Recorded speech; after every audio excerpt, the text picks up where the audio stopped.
Hello again, and welcome to the Prince Magnum channel. I'm your host, Prince Magnum, and this is another one of my top 10s. Recently, I've been watching videos from various other hot rodding channels here on YouTube, and one of the biggest complaints that I have is that their cheap modifications sometimes aren't that cheap. Some of you guys out there are probably going, gosh dang, Prince Magnum, I just can't do that. It's too dang expensive. Well, I sat down and I thought about it, and I came up with an even cheaper version of what everybody else is doing. So sit back, relax. I hope you enjoy it. And this would be my attempt at doing none other than top 10 cheapest modifications for more performance. Let's kick this off right. Number 1, ignition system. This is oftentimes sometimes the cheapest modification that anybody can do by just doing a tune-up.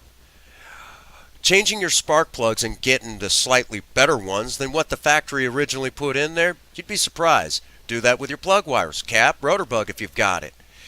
Even your ignition coil, sometimes you can get on the cheap, just the slightly better version of what they had at the stock. Go down to your local auto parts place. I guarantee it, they'll be glad to sell it to you. And trust me when I say, you'd be surprised what just doing this little bit will actually do for your engine. Trust me on this one. Something simple, something cheap, something you could do on your own time. Number 2, tires. Some of you want those cool low-profile tires. Some of us haven't got that kind of cash. However, if you go in and to your local, your local tire place, and you start talking to the guy behind the counter, 9 times out of 10, he's probably got a tire in the right profile for the cheapest price and still give you great traction in all types of weather. You're probably going to have to change them anyways. Might as well get to know that guy behind the counter. He'll help you, trust me. Number 3, suspension part replacement. A lot of people get this wrong. Oh, I've got to have this kind, I got to have the coilovers, blah, blah, blah. No, you don't. Most of us are going to buy used cars and do this stuff too. In most cases, they're going to be 5 years old, all the way up to maybe even like me, who's got something that's over 40 years old. Suspension parts wear out, they break. However, your local auto parts place probably has the next step up from stock. Get to know the guys behind the counter.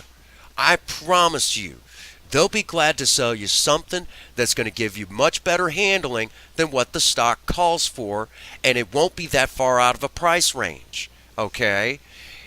Just get to know those guys behind the counter. They'll be glad to help you. I know they will. That's why they're there. That's why they get paid. Moving on to number 4, part removal. If there's going to be a little controversy, this is going to be the spot. Was Project Beauty's engine bay. And where you see the arrows was where a stupid plastic hose was. Removed it, and you'll see where the little arrow is, I put a breather in on the valve cover. Over on the other side, you'll see another arrow pop up, and that's where we put one in on the air filter. No fuss, no muss. Clean air comes in, and all the nasty little stuff that comes out of the engine now just gets filtered into the air. Oh, by the way, the guys from the Mustang forums, that's where the PCV valve is. Moving on to number 5, brakes. This is where a lot of people go wrong. Oh, I've got to have this kind of money. I got to have that kind of money. You don't have to buy the expensive Willwood brakes or the Bear brakes or whoever you really like. No one said you had to do that. If you're just doing a mild build, you're going to be upgrading. You're going to need an upgrade anyways on the brakes if you're going to stop the car.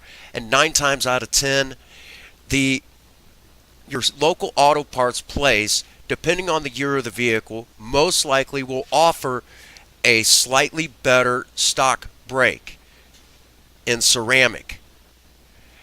You could buy it for maybe $20 to $30 more than the original metallics, and they will stop your vehicle just fine. Very cheap, very simple, Not that expensive, I'm telling you. Number 6, temperature management. A lot of people get this wrong too. Okay, they start boosting all this power in their vehicle. They start getting all this performance, and they didn't spend enough time on their coolant system. Now they're blowing head gaskets, and they're having all sorts of issues. I mean, spend a little time.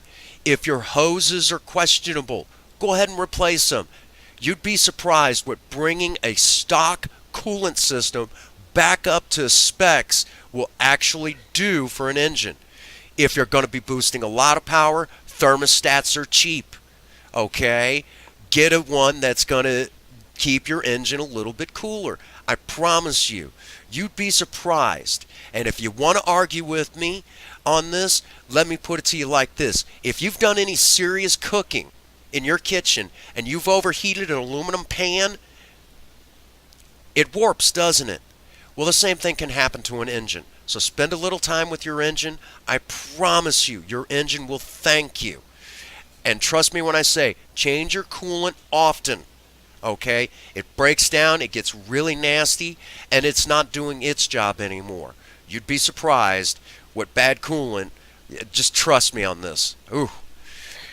Moving on to none other than number 7. Clean the butterflies. It's not what you think. Spend a little time. I don't care if you've got fuel injection or carburetor. A lot of people skip this when they're doing tune-ups. If the butterflies on your carburetor or on your throttle body for your fuel injection are gummed up, they're not opening and closing right. Throttle response is going to be somewhat diminished. Yeah, you boosted all the other power, but you're not getting the best out of it. Spend a little time with it. I promise you, you'd be surprised how much better, a very old engine will actually do just by doing this. So don't skip this step. Carburetor cleaner is very cheap. Okay? Number 8, shift knobs. I know some of you are going, what the heck is he talking about? This is more geared towards our guys who like manual transmissions. If you don't have a good, comfortable shift knob, you're not going to want to grab that gear and shift it. Okay? I don't care if you do all the double clutches and everything. I don't care. If the shift knob doesn't feel good in its hand, you're still not getting the best out of every possible shift. Shift knobs are cheap to buy, and in some cases, they're even cheaper to make. So trust me when I say this modification is an absolute must. Moving on to number 9. Number 9 is going to be kind of funny. A lot of people skip this too. Fuel filters get clogged. Fuel lines get, wear out.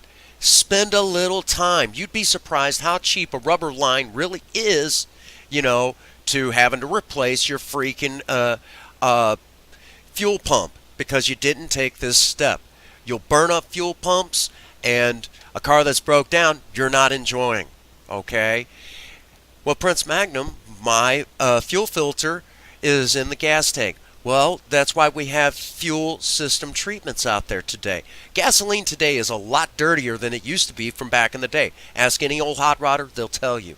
So utilize your, utilize your local auto parts place. I guarantee they've got fuel system treatments that'll be very helpful in keeping those filters from getting clogged up so quick. Moving on to number 10, clean up your engine. Okay? A lot of people don't realize how important this is. If your engines are dirty, and if your engine's really dirty, you can't see if there's a leak. And if you can't see if there's a leak, that's a good way to blow something up. Don't do that to yourself. Spend about 10 minutes just cleaning up that engine bay. And while you're at it, why not think about what you want to do to your car next? You'd be surprised what great ideas come out of just doing something so simple. And engine degreaser is really not that expensive. All right. Our bonus, this is going to be the bonus. If you stuck with us this long, thank you. Don't do what everybody else does. I get so sick and tired. Oh, you have to do it that way. You have to do it this way. That's why I have a hard time with forums, like the All Mustangs forum and hanging out with the guys who have late model Mustangs. They want you to do what they do. Don't do what everybody else does. That's cookie cutter hot rods, and that really hurts it. You're just driving what everybody else drives, and that's not why you got into customizing cars in the first place. Be a true maverick in the in the human sense. Do what you like. If there's something on here that you think will help your project, by all means, take it, run with it, and enjoy it. If you don't like it, well, I guess you could do what everybody else does, but then again, as I just said, you'll just be driving what everybody else does then, and that kind of defeats the purpose of building a custom car in the first place. Something to think about for all of you out there. Well, that brings us to the end of this top 10. I've enjoyed making it for you all. Got to go through pictures and video of Project Spirit and Project Vera, and the long since put up but not forgotten Project Beauty. If you like this video, please do hit that like button. If you like what we're doing here on the channel, hit that subscribe button. It helps us out a great deal. And my final thoughts for all of you is, as usual, get out there and work on a project. Be a do-it-yourselfer there. Why shouldn't you enjoy a custom car too? If you have a sweetheart, tell them you love them today, and try to do something special for them. And above all, no matter what's going on in your life, or even if you like me or you don't like me, if nobody has told you that they love you today, Prince Magnum does. God bless you, and have a happy 24. Thank you.